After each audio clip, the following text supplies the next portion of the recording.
എന്നാലും എന്നോടൊരു വാക്ക് പോലും പറയാതെ പോയി കളഞ്ഞല്ലോ. എങ്ങനെ പറയില്ല അച്ചു, നീ തന്നെയല്ലേ നിന്റെ മുമ്പിന്ന് അയാൾ ആട്ടിയകറ്റിയത്. ഇപ്പോഴും അയാൾ ഇവിടുന്ന് പോയത് നിനക്ക് വേണ്ടിയാ, നീ സമാധാനത്തോടെ ഇരിക്കാൻ വേണ്ടിയാ. നീ തന്നെ പണ്ട് പറഞ്ഞിട്ടില്ലേ, നമ്മൾ ഏറ്റവും അധികം സ്നേഹിക്കുന്ന ആളുടെ ഒരു വാക്ക് മതി നമ്മൾ അത്ര അധികം വേദനിപ്പിക്കാനെന്ന്. പാവം, അയാൾക്ക് എത്രമാത്രം വേദനിച്ചിരിക്കും. എനിക്ക് തെറ്റുപറ്റിപ്പോയമ്മോ. തെറ്റുപറ്റിയോ ഇല്ലയോ, നീ ഇന്നു മുതലാലിച്ചു അർണവ് നിനക്ക് ആരായിരുന്നെന്ന് അറിയാൻ പോകുന്നത്. ഇങ്ങനെ മുറിയില് ചടഞ്ഞുകൂടിയിരിക്കാതെ പുറത്തിറങ്ങാൻ നോക്ക. ഉത്സവമായില്ലേ, ഇടിപ്പത് പണികളാ, നീയും വേണം എന്റെ കൂടെ.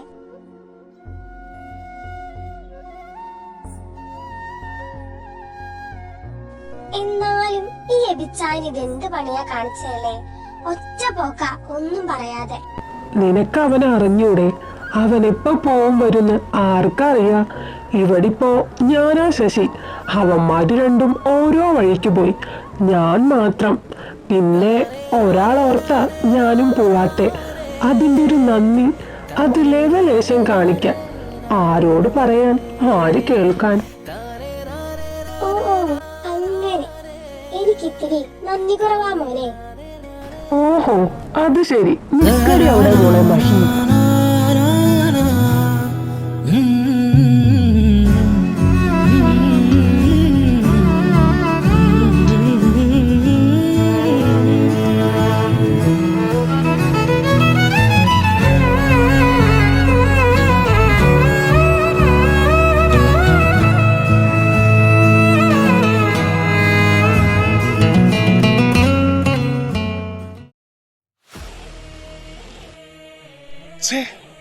എല്ലാം കണക്കാ. ഈ വരുത്തന്മാര് ഇല്ലത്ത് നടത്തുന്ന പേക്കൂത്ത് ആരെങ്കിലും അറിയുന്നുണ്ടോ? എന്റെ ദേവരെ, മാറ്റിയതാ എന്റെ സീതമോളുടെ മനസ്സീ വരുത്തന്മാര്.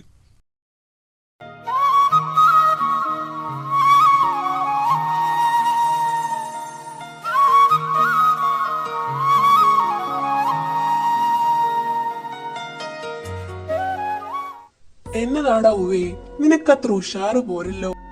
എനിക്കെന്നാപ്പാ, ഞാൻ ഓക്കെയാ. ഉയ്യോടാ, ചുമ്മാതയച്ചായ, വന്നപ്പോ മുതൽ ഇങ്ങനെ എന്നാ പറ്റിയതിന്? നിന്റെ അപ്പനും അമ്മയും നിന്റെ എല്ലാ കാര്യത്തിനും കൂട്ടു നിക്കണത് എന്നാത്തിനാന്നറിയാവോ? നിന്റെ സന്തോഷം കാണാനാടാ. അതിപ്പോ നിന്റെ മുഖത്തില്ല. പോ, നീ ഇങ്ങനെ ഇവിടെ ഇരിക്കണ്ട. നിന്റെ സന്തോഷം എവിടെയാണോ അങ്ങോട്ട് പോടെടുക്കാം. ഞാനെന്നാ എന്റെ ബാഗ് എടുത്തിട്ട് വരട്ടെ. ഇച്ചായൻ ഇത് എന്നാത്തിന്റെ എനക്കെടാ, എത്ര കാലം കൂടിയാന്നറിയാവോ ഞാൻ എന്റെ ചെറുക്കനെ ഒന്ന് കാണുന്നത്. അപ്പോഴത്തേക്ക് അതിനെ അങ്ങ് പറഞ്ഞു വിടുക. എന്റെ സൂസാമോ, എന്റെ കൊച്ചിങ്ങനെ പെണുങ്ങല്ലേ, അവൻ പോട്ടിയിടും അവന്റെ സന്തോഷം തേടി. എന്റെ സൂസാമ്മയ്ക്ക് ഞാനില്ലയോ? പറ്റിയൊരു അപ്പനും മോനും. അപ്പാ മമ്മ, എന്നാ ഞാൻ പോയിട്ട് വരാട്ടോ. Take care, bye. മോനെ എബി, എത്തിച്ചിട്ടും വിളിക്കണേടാ.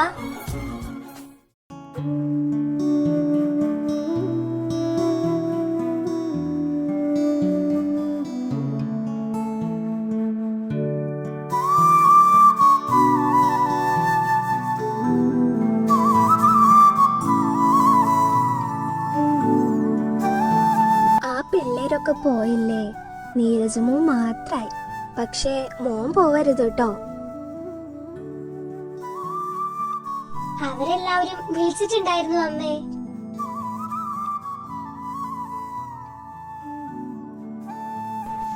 ഇന്നലെ ഈവനിങ് തന്നെ എത്തിന്നാ പറഞ്ഞേ. ഋതുവും അതെ, അവളും നല്ല ഹാപ്പിയാ. അപ്പോ അയാൾ വിളിച്ചില്ലേ? ഇനി എത്തിയില്ലേ? എത്തിക്കാണണം. പിന്നെന്താ ഇത്രയും നേരായിട്ട് വിളിക്കാതിരുന്നേ? മോളെ സീത, നോക്കിരിക്കാതെ കഴിക്കൂ കുട്ടി.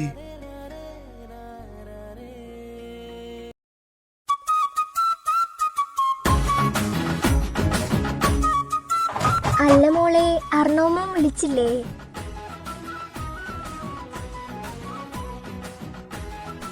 അത് ഇല്ല ഇല്ല, അവൻ വിളിച്ചില്ല. എന്താണാവോ എന്തോ, ചിലപ്പോ വല്ല തിരക്കും കാണും.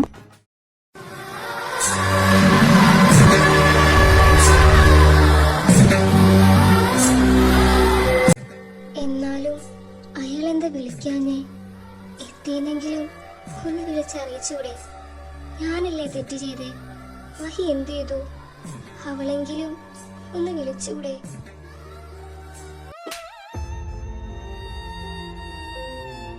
പോ, ഇവിടുന്ന് പോ.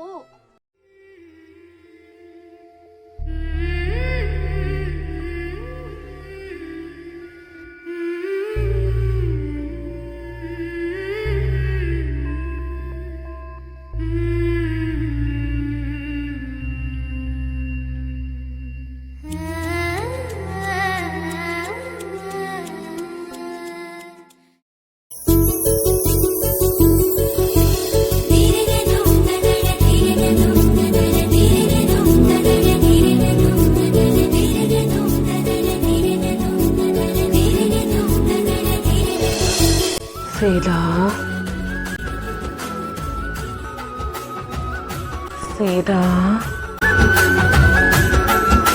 ദേവാ, ദേവാ, ഇയാളിത് എവിടെയാ? സ്വപ്നായിരുന്നു അത്. എനിക്കിപ്പോ എല്ലാം മനസ്സിലായി. ഞാൻ ഇയാൾ എന്തുമാത്രം സ്നേഹിക്കുന്നുണ്ടെന്ന്. ഇയാൾക്കൊന്ന് തിരിച്ചു വന്നൂടെ? എന്നെ ഒന്ന് നോക്കിക്കൂടെ? എന്നെ എപ്പോഴും സീതാന്ന് വിളിക്കുന്ന പോലെ ഒന്ന് വിളിച്ചൂടെ? എൻ്റെ അരികിൽ എന്നും രാത്രി വരുന്നത് പോലെ വന്നൂടെ? ഞാൻ ഇയാളെ സ്നേഹിച്ചു തുടങ്ങിയിടും. ഈ കാത്തിരിപ്പ് ഇത്തിരിയല്ല, ഒത്തിരി വേദനയുണ്ട്, ഒരു ചെറിയ സുഖമുണ്ട്. എന്നാ ഇയാൾ തിരിച്ചു വരാം. നോക്കിക്കോ, ഇനി വന്ന ഈ സീതാലക്ഷ്മി ഒന്നിനു വേണ്ടിയും ഇയാളെ വിട്ടുകളയില്ല. എനിക്കൊരു അവസരം കൂടി തന്നൂടെ? ഒന്ന് മാപ്പ് പറയാൻ, തിരിച്ചൊന്ന് സ്നേഹിക്കാൻ.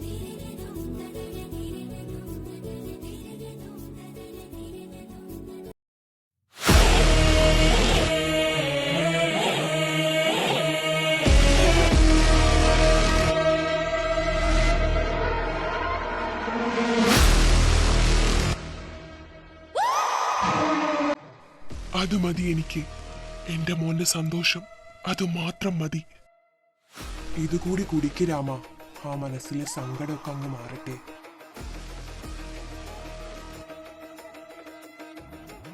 എന്നാലും എന്റെ രാമ, നീ കണ്ട കാഴ്ച ഞാനാ കണ്ടിരുന്നെങ്കിൽ രണ്ടിനെയും അപ്പ തന്നെ തീർത്താനെ. എന്താ ചെയ്യാ നാരായണ, എന്റെ മോൻ സ്നേഹിച്ചു പോയില്ലേ? ഇനി സീതയെ എങ്ങനെയാ സമ്മതിപ്പിക്കുക? തന്ത്രി പറഞ്ഞത് കേട്ടില്ലേ? സീതയുടെ സമ്മതത്തോടെ വന്ന ഇരട്ടി ഫലമാ കിട്ട. സമ്മതിക്കോന്ന അന്നിക്ക് ഇപ്പോ മനസ്സ് മുഴുവൻ ആ വരുത്തനാണോന്നാ എനിക്ക് സംശയം. അതിനെന്താ രാമ, രാമൻ പറയേണ്ട പോലെ പറഞ്ഞ എല്ലാം നടക്കും. രാമന്റെ ഒരു വാക്ക് കൊണ്ടല്ലേ അവൻ പുറത്തായേ. അപ്പോ ഇതും നടന്നോളും. ഞാൻ നോക്കാൻ നാരായണ.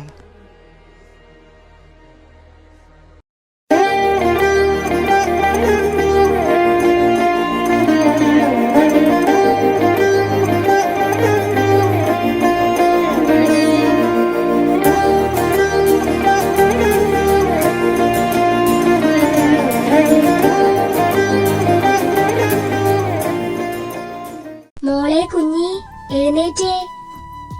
5 മിനിറ്റ് കൂടെ എന്നെ മുത്തു. ദേ എണീറ്റേ. എത്ര നേരായിനാ കുഞ്ഞി? ആ കുട്ടി ഇന്നലെ രാത്രി വരുമെന്ന് നിനക്കൊന്ന് പറയായിരുന്നില്ലേ? കുട്ടിയോ? ഏത് കുട്ടി? നിന്റെ കൂടെ ജോലി ചെയ്യണ ആ കുട്ടിയില്ലേ? പേരെന്താണെന്നൊന്നും എനിക്ക് ഓർമ്മയില്ല. ഒരു പയ്യനാ. ഇന്നലെ രാത്രി 1 മണി 1:30 ആയപ്പോഴാ വന്നേ. അപ്പുറത്തെ റൂമിലുണ്ട്, നല്ല ഉറക്കത്തിലാ.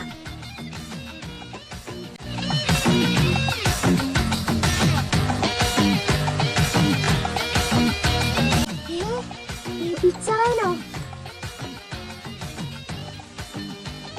എന്റെ ഈശ്വര, ഇതെങ്ങനെ? ഇത് സ്വപ്നാണോ? അതോ അല്ല, ഇത് സ്വപ്നമൊന്നുമല്ല. അതെ, എണീറ്റേ, എണീക്കാൻ. ഓ, ഇവളെ കൊണ്ട് എന്താടി മാക്കാച്ചി രാവിലെ തന്നെ മനുഷ്യന്മാരുടെ ഉറക്കം കളയാനായിട്ട്. ഉറങ്ങിക്കോ, എന്തോരം വേണേലും ഉറങ്ങിക്കോ. പക്ഷേ ഇപ്പൊ ഇവിടെ എന്തിനാ പ്രത്യക്ഷപ്പെട്ടെന്ന് എനിക്ക് അറിയണം. കാരണം അത് പിന്നെ പറയണോ? പറയണം, അല്ലാതെ മോൻ ഇവിടെ ഒരു നിമിഷം പോലും നിൽക്കില്ല. നിന്നെ കാണാൻ വന്നതാ ഞാൻ എന്നൊക്കെ എന്റെ പട്ടി പറയും. ഒന്ന് പോടി. നീ പോടാ മാക്കാച്ചി തലയാ.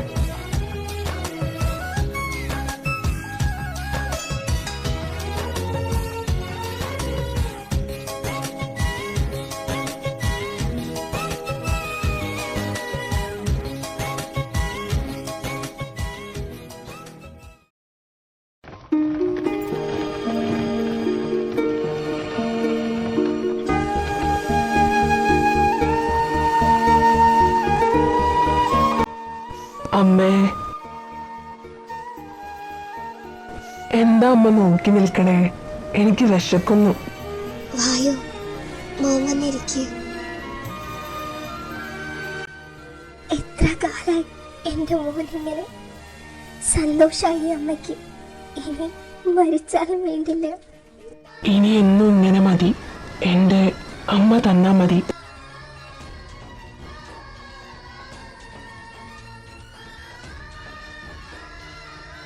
കരയരുത്. ഇനി എന്നെ ഓർത്ത് ഈ കണ്ണ് നിറയരുത്. അമ്മേ, ഞാനൊന്ന് ചോദിക്കട്ടെ, അച്ഛൻ നല്ലവനാണോ? അച്ഛൻ സ്വന്തം കുഞ്ഞിന്റെ പിതൃത്വം നിഷേധിച്ച ആ മനുഷ്യൻ എന്റെ കണ്ണിൽ എന്നേ നീചനായതാ. എന്താ അമ്മ പറഞ്ഞേ? ഇനിയിപ്പോ പറഞ്ഞിട്ടെന്താ കാര്യം? എല്ലാം കഴിഞ്ഞില്ലേ മോനെ? ഇല്ല, എനിക്കറിയണം. അമ്മ അതിനോട് പറഞ്ഞേ പറ്റൂ. ഞാനും സാവിത്രിയും ഒരിക്കലും പിരിയരുതെന്ന് വിചാരിച്ച കൂട്ടുകാരികളായിരുന്നു. ആദ്യമായിട്ടിന് സാവിത്രിയെ ഒരുപാട് ഇഷ്ടമായിരുന്നു. സാവിത്രിയെ കാണാൻ ആദിക്ക് കൂട്ടുവന്ന നാരായണേട്ടൻ, പിന്നെ എന്നെ ഇഷ്ടാന്ന് പറഞ്ഞ കാലം. അഷ്ടിക്ക് വകയില്ലാത്തടത്ത് എന്നെ എങ്ങനെ ഇഷ്ടായെന്ന് പലതവണ ഞാൻ ചോദിച്ചിട്ടുണ്ട്. അന്നെൻ്റെ മനസ്സ് കണ്ടിട്ടാണെന്നാ പറഞ്ഞ്. അയാളെൻ്റെ സ്വത്തോ പണമോ ഒന്നും കണ്ടിട്ടല്ലാത്രേ എന്നെ സ്നേഹിച്ചത്. പക്ഷേ അയാളുടെ മനസ്സിൽ മറ്റൊന്നായിരുന്നു. അത് ഞാൻ അറിയാതെ പോയി. അയാൾക്കെൻ്റെ മനസ്സും ശരീരവും ഞാൻ നൽകി. നീ എൻ്റെ വയറ്റിലുണ്ടെന്നറിഞ്ഞപ്പോൾ ഞാൻ ആകെ പേടിച്ചു പോയി. ആദ്യം പറഞ്ഞതും അയാളോട് തന്നെയാ. പക്ഷെ അയാൾ ആ കുഞ്ഞിനെ നിന്നെ ഇല്ലാതാക്കണമെന്ന് പറഞ്ഞു. വിവാഹശേഷം മതിയെന്നായി ഒരു കുഞ്ഞ്. എന്നാ എനിക്കെന്തോ അതിനോട് യോജിക്കാനായില്ല. പിന്നെ അറിഞ്ഞത് ഏതോ സമ്പത്തുള്ള കുടുംബത്തിൽ നിന്ന് ഒരു പെണ്ണുമായി അയാളുടെ വിവാഹം ഉറപ്പിച്ചുവെന്ന്. അയാൾക്ക് മാത്രമല്ല, ജാതകദോഷമുള്ള അയാളുടെ പെങ്ങൾക്കും ഒരു മാറ്റക്കല്യാണം. ഞാനാകെ തകർന്നുപോയി. എന്നെ ചതിക്കാണെന്ന് മനസ്സിലായതും സാവിത്രിയും ആദ്യം അത് പ്രശ്നമാക്കി.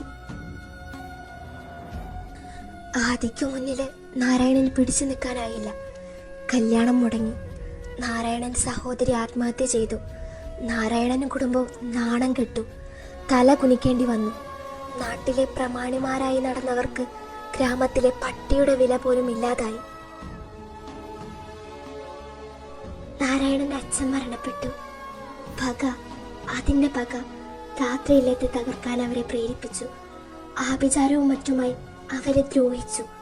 രാത്രിയിലെത്തി നിർഭാഗ്യമോ എന്തോ എല്ലാം ക്ഷയിക്കാൻ തുടങ്ങി. അതോടെ എല്ലാം നശിച്ചു. അങ്ങനെ രാത്രിയിലത്തിന് അതൊരു ശാപമായി മാറി. ആ ശാപമോക്ഷത്തിനായി ജനിച്ച മകളാണ് സീത. മോനെ ഹരി, അയാൾ എന്തിനാ നിന്നോടിപ്പം ഇങ്ങനെ സ്നേഹം കാണിക്കുന്നതെന്ന് ഈ അമ്മയ്ക്ക് അറിയില്ല. പക്ഷെ ഒന്നെനിക്കുറപ്പാ, അയാളുടെ ലക്ഷ്യത്തിനും നേട്ടത്തിനും വേണ്ടി മാത്രമാണ് നിന്നെ ഉപയോഗിക്കുന്നത്. അമ്മ, അപ്പോ അച്ഛൻ അയാളെന്നെ സ്നേഹിച്ചിട്ടില്ലേ? ഒരിക്കലും. ആ അമ്മയ്ക്ക് മറുപടി പറയാൻ വാക്കുകളില്ലായിരുന്നു. ഹരിയാണെങ്കിൽ മനസ്സ് തകർന്ന് പോവുകയും ചെയ്തു.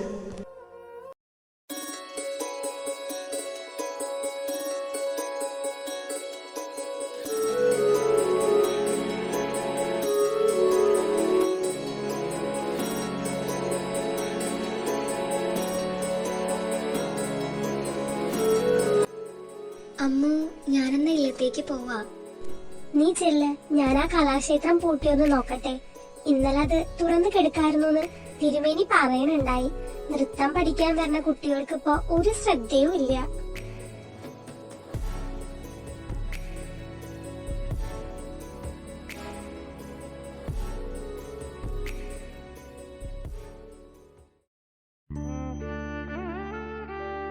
ഇപ്പൊ എന്തായി? നോക്കാൻ തോന്നിയത് ഭാഗ്യം, പൂട്ടിയില്ലല്ലോ ഇത്.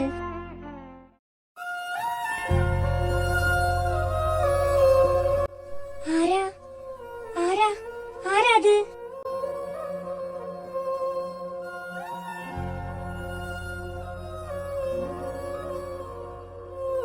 ഇയാളോ?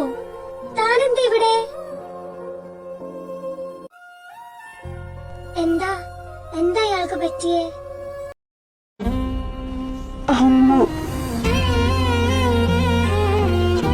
മാപ്പ് മാപ്പ്.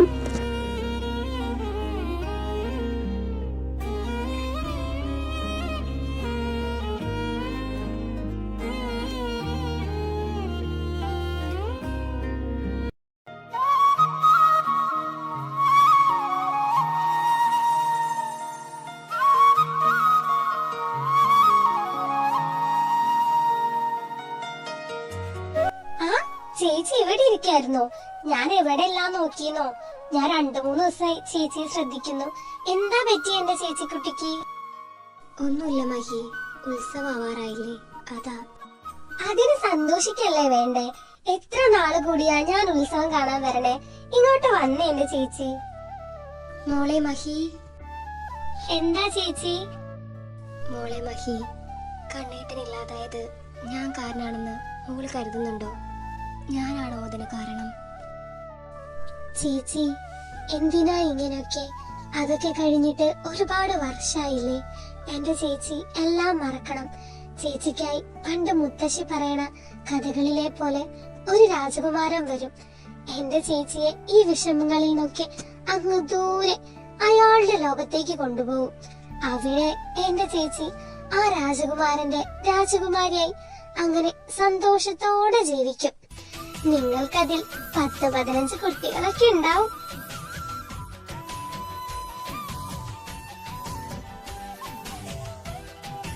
മഹി, മതി മതി, നീ ഇങ്ങ് വന്നേ. ഹാ, ചിരിച്ചല്ലോ. വാടി ചേച്ചിക്കുട്ടി, നമുക്ക് കെട്ടിപ്പിടിച്ചുറങ്ങാം.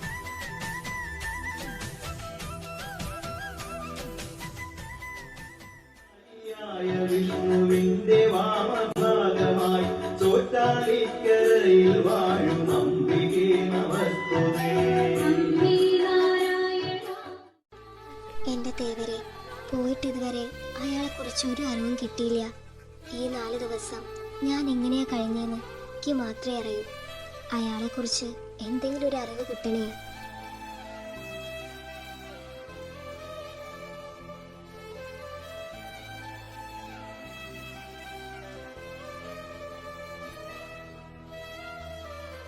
എന്തായാലും ഇന്നത്തെ ദീപാരാധന വിശേഷമായിരിക്കണം.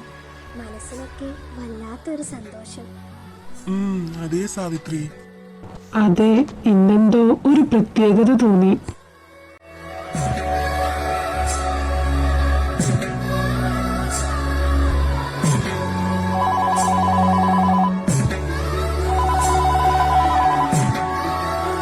ഇതിലേക്ക് പാര വിളിക്കാനാ? അതൊന്ന് എടുത്തു നോക്ക് സീതമോളെ.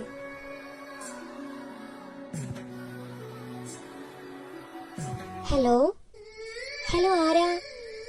കട്ടായോ?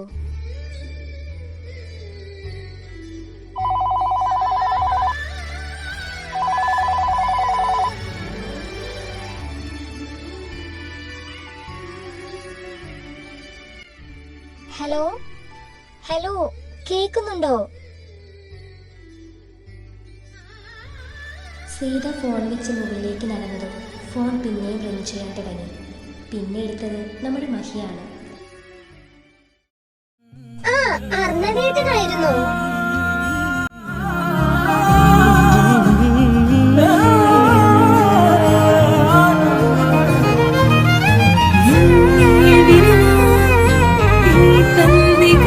അർണവേട്ട, ഇതെവിടാ? ഒരു പോക്ക് പോയിട്ട് ഒന്ന് വിളിക്കാം.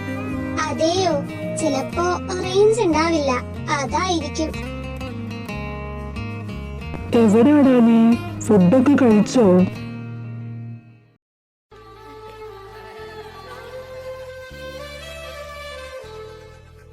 സീത, ദാ അർണോ മോനാ, ഇങ്ങോട്ട് വന്നേ. എന്നാ മോനെ, ഞങ്ങളെ കിടക്കാൻ പോവാ. ഞാൻ ദേ സീത മോളുടെ കൊടുക്കാം.